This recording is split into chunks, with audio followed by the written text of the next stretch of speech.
सद्गुरुवे नमः। आज के विचार मंथन में हम संत कबीर जी की साखी ले रहे हैं। आपा तजे हरि भजे, नक्षिक तजे विकार, सब जीवन निर्वैर रहे, साधु मता है सार। कबीर जी कहते हैं, आपा तजने के लिए कहते हैं। आपा, यहाँ आपा का मतलब स्वयं होकर अहंकार के रूप में लिया गया है। आपा इस शब्द का अर्थ अहंकार इस अर्थ में लिया गया है। आपा का मतलब एक और होता है खुदा, स्वयं। यहाँ पर अहंकार के रूप में लिया गया है। आपा तजे, हर व्यक्ति को अहंकार रहता है। दो प्रकार का अहंकार रहता है, देह और गेह का अहंकार, ज्ञान का अहंकार। देह का अहंकार, मैं बहुत शक्तिशाली हूँ, मेरे पास बहुत सारी शक्तियाँ हैं और मेरी इतना कोई काम नहीं कर सकता, मैं सब कुछ संभाल लेता हूँ। देह के संबंध में, रिश्ते में जितने भी आते हैं वो सब अहंकार के रूप में होता है। मेरे ढेर सारे दोस्त है, रिश्तेदार है, इस प्रकार के वो आपा हो गया। और देह के बारे में जितने भी अहंकार आते हैं वो आपा में गिनाए जाते हैं। आपा का मतलब अहंकार। देह गेह का ग्रह, मेरे पास बहुत बड़ा मकान है, बहुत बड़ी कोठियाँ हैं और बड़ी बड़ी हवेलियाँ है। ये हो गया गेह का। गेह का मतलब होता है गृह, घर, मकान, बंगला, गाड़ी, खेती बाड़ी, जो कुछ होता है वो गेह में होता है। संपत्ति जितनी है, स्थावर और जंगम जो संपत्तियां हैं, स्थिर और अस्थिर संपत्तियां, वो गेह में आती है। मेरे पास 100 एकड़ ज़मीन है, 10 बीघा ज़मीन है, इरिगेटेड है, ऐसा कहना है। ये हो गया अहंकार, आपा हो गया। मेरे पास 10 गाड़ियां हैं, 10-20 छोटी बड़ी गाड़ियां हैं, ये अहंकार हो गया इस प्रकार का। कबीर जी कहते हैं कि अगर आपको कल्याण चाहिए हो तो आपको अहंकार नहीं होना किसी चीज़ का। माइक, ये जो दिखता है सब माया है, ये परिवर्तित वस्तुएं हैं, ये किसी की भी नहीं हुई है जो आपकी होगी। कबीर जी कहते हैं कि इस धरती पर बहुत सारे सम्राट हो गए, सिकंदर हो गए, आकर चले गए, राजा हो गए, सब खाली हाथ चले गए। आप क्यों गुरूर करते हो कि हम भी ये संपत्ति ले जाएंगे? इसे कोई लूट नहीं सकता, माया को कोई लूट नहीं सकता। करके जो लुटाई नहीं जाती उस पर क्या अहंकार करे? जो लुटाई नहीं जाती, जो खुद को लूट ले जाती हैं, अपने जो स्वयं को लूट ले जाती है, वो माया पर क्या गर्व करे, क्या अहंकार करे? कबीर जी कह दे, आज तक बहुत चक्रवर्ती हुए, सम्राट हुए, राजा महाराजा हुए और वो सब इतिहास में तब्दील हो गए हैं। उसका कोई जानने वाला अभी नहीं है, उसके कोई रिश्तेदार भी नहीं बाकी बचे हैं। तो तुम क्यों गर्व करते हो? किस लिए गर्व करते हो? आपको क्या मिलेगा गर्व करने से? आपका ये भी शरीर जाने वाला है। जो आप मेरा मेरा कह रहे हैं, शरीर, धन दौलत, संपत्ति, व्यवहार, व्यापार, ये सब छूटने वाला है। ये जब तक इस शरीर में जान है तब तक ये दुनिया है, ये शरीर है, ये आपके लिए दुनिया है, दुनियादारी है। तो अहंकार न करके अपने कार्य में मस्त होकर कर्तव्य बजाइए, कर्तव्य कीजिए और अपना जो परमार्थ का कार्य है वो कार्य अच्छी तरह से निभाइए। इसे ही भक्ति कहा है संत कबीर जी ने। आपा तजे हरि भजे। तो आपा के बारे में तो बातें आपको मालूम हो गई। देह गेह यानी संपत्ति शरीर के बारे में जितने भी संबंध होते हैं अहंकार करने की, वो सब संबंध त्यागना पड़ता है। तभी अहंकार शून्य व्यक्ति अपने साधन में सफल होता है, अपने साधन में सफल होता है। आपा तजे हरि भजे। कबीर जी ने दूसरे वाक्य में बताया है कि हरि भजे, तो भजने के लिए कहा है। यानी इसका मतलब भजन, हरि का भजन। कि अहंकार शून्य होकर आप क्या कर सकते हो? हरि भजन कर सकते हो। हरि भजन किया यानी मुक्ति का साधन जो है, कल्याण के लिए जो साधन बताए गए हैं, षट संपत्ति, उसमें उसी ही पहले प्रथम अवस्था में हरि भजन करना पड़ता है। प्राथमिक अवस्था में हरि भजन, हरि का मतलब हंस रूप में रहने वाला। हरि का मतलब होता है ह का मतलब हंस, रि का मतलब रियते, रियत का मतलब रहने वाला। हंस स्वरूप में रहने वाला वो हरि हो गया। उसका भजन करो, उस हरि को इस माया से अलग करो। कबीर जी ने कहा कि हरि कौन? जो मंदिर में बैठा वो हरि नहीं, जो बांसुरी बजाता वो हरि नहीं। हरि वह है जो हंस रूपी है, हंस में जो रहता है, अपना हंस, जिसका हम दीदार करते हैं ज्ञान से, जिसका हम दीदार करते हैं ज्ञान से, उस हरि को भजो। यानी अपने स्वरूप को भजो, यानी आप अपने आपा को। यहाँ आपा का मतलब क्या हो गया? स्वयं, खुद, स्वरूप। तो आपा तजे हरि भजे, तो इस प्रकार हरि को भजना है। इस माया से हरि को, अपने स्वरूप को अलग करना है। इस माया में लिप्त नहीं होना चाहिए, क्योंकि बहुत सारे अनंत जन्मों से ये माया हमें पछाड़ती आ रही है। इसलिए अभी हमें इस मनुष्य योनि में आकर हमें जागरूक होना चाहिए, सजग होना चाहिए, सावधान होना चाहिए। तभी हम हरि भजेंगे, हरि का भजन करेंगे। भजन का मतलब है भक्त करना, विभाजन करना। भजन का मतलब क्या होता है? विभाजन। विभाजन है ना भजन। किससे भजन करना है? तो माया से हरि का भजन करना है, माया से हरि का विभाजन करना है। उसे ही कबीर जी ने भजन कहा है, भजो कहा है, भज ले रे भैया कहा है। जप तप साधन कछु नहीं लागत, खर्चन नहीं गटरी। इस प्रकार कबीर जी ने कहा है भजन में। जप तप साधन कछु नहीं लागत, खर्चन नहीं गटरी, भजो रे भैया राम गोविंद हरि। इस प्रकार कबीर जी ने भी भजन का जो विस्तारण बताया है। भजन वो जोर जोर से गाना नहीं। भजन का मतलब होता है आत्मचिंतन, निधि ध्यासन, सार विवेक करना, विचार विवेक करना कि मैं कौन हूँ, ये दुनिया क्या है, सृष्टि क्या है, जड़ क्या है, चेतन क्या है, मैं किस प्रकार का मेरा वर्तन है। वो वर्तन मेरे लिए कोई हानिकारक तो नहीं है, या किसी को हानि तो नहीं हो रही है, किसी को ताड़न तो नहीं हो रहा है। इस प्रकार हमें आत्ममंथन करना पड़ता है। वो ही हो गया हरि भजन।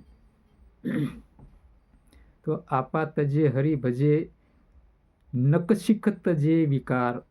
अब तीसरे लाइन में कहते हैं, तीसरे वाक्य में, तीसरे पंक्ति में कहते हैं नख शिख तजे विकार। तो कबीर जी हम यहाँ विकार को तजना कहा है, त्यागो, छोड़ो, बहाव विकार को, बहाव। जो आपके मन में विकार है उसे तजो। तजने का मतलब होता है त्याग करो, छोड़ दो। नखशिख तजे विकार। तो कौन सा विकार, किस प्रकार का विकार कहा है उसमें? नख यानी नाखून, शिख यानी शिखा, जिसे चोटी कहते हैं, सर की चोटियाँ, उसे शिखा कहते हैं। शिखा यानी चोटी, यानी पैर के नाखून से चोटी तक जितने सारे ढेर सारे जो विकार है शरीर के, मन के, वाणी के, सबको आप तजो, ऐसे कबीर जी कहते हैं। सबको आप छोड़ दो। आपा तजे हरि भजे, नखशिक तजे विकार। तो अब नखशिक तजे विकार, अब पैर से चोटी तक किस प्रकार के विकार है तो आपको जानना पड़ेगा। किस प्रकार विकार है? कबीर जी ने कहा है कि विकार है भाई, ढूंढो, देखो और उससे छोड़ो।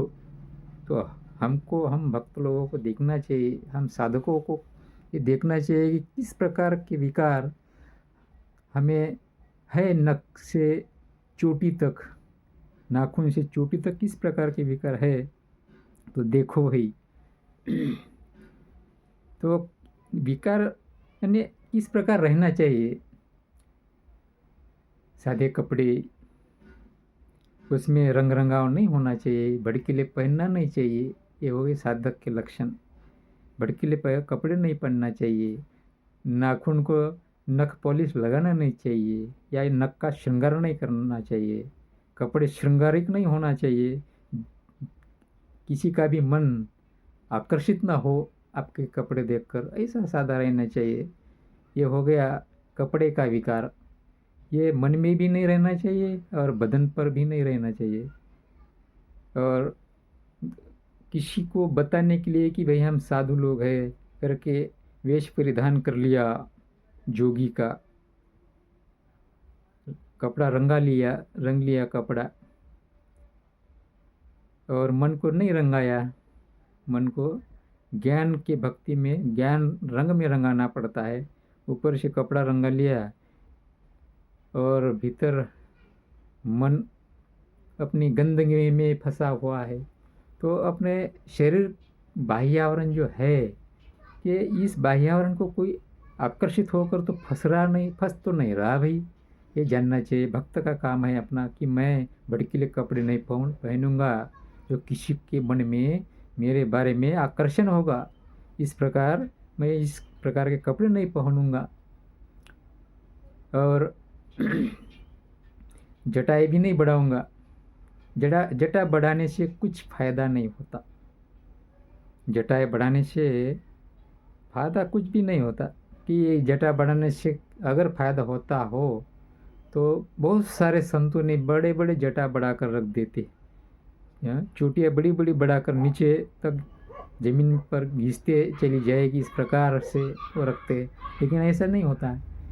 जटा बढ़ाने से आरोग्य की हानि होती है, स्वास्थ्य बिगड़ जाता है जटा बढ़ाने से। तो जटा बढ़ाने से ज्ञान नहीं बढ़ता। वो खाली बताने के लिए है कि मैं साधु हूँ, महाराज हूँ, बहुत बड़ा तपस्वी हूँ। ये बताने के लिए सिंबल है, वो एक संकेत है, सांकेतिक चिन्ह है। उस चिन्ह में पढ़कर वो अहंकार हो गया। उस चिन्ह में भी मत पढ़ो, ऐसे कबीर जी कहते।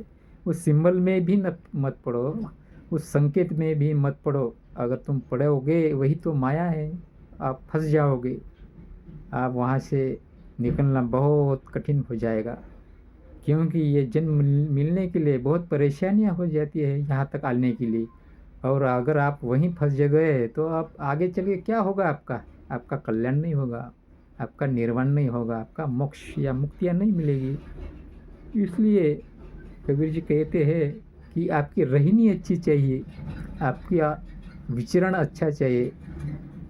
आप जिस माहौल में रहते हो उस माहौल में सात्विकता रहना चाहिए। कोई दिखावा या कोई बनावटबाजी नहीं होना चाहिए। तो इसलिए सादा कपड़ा, सादी रहनी होना चाहिए। साधक का लक्षण है। साधक इस शब्द में आ गया कि साधक यानी साधा। साधक का मतलब हो गया साधने वाला। साधा जीवन जीकर साधने वाला जो है, अपना लक्ष्यांश जो है जीवन का उद्देश्य, उस लक्ष्यांश को जो साधता है वो हो गया साधक। वो साधा होना चाहिए, वो भड़कीला ऐसा नहीं होना चाहिए रहन सहन उसका। आपा तजे हरि भजे, नक्षिक तजे विकार।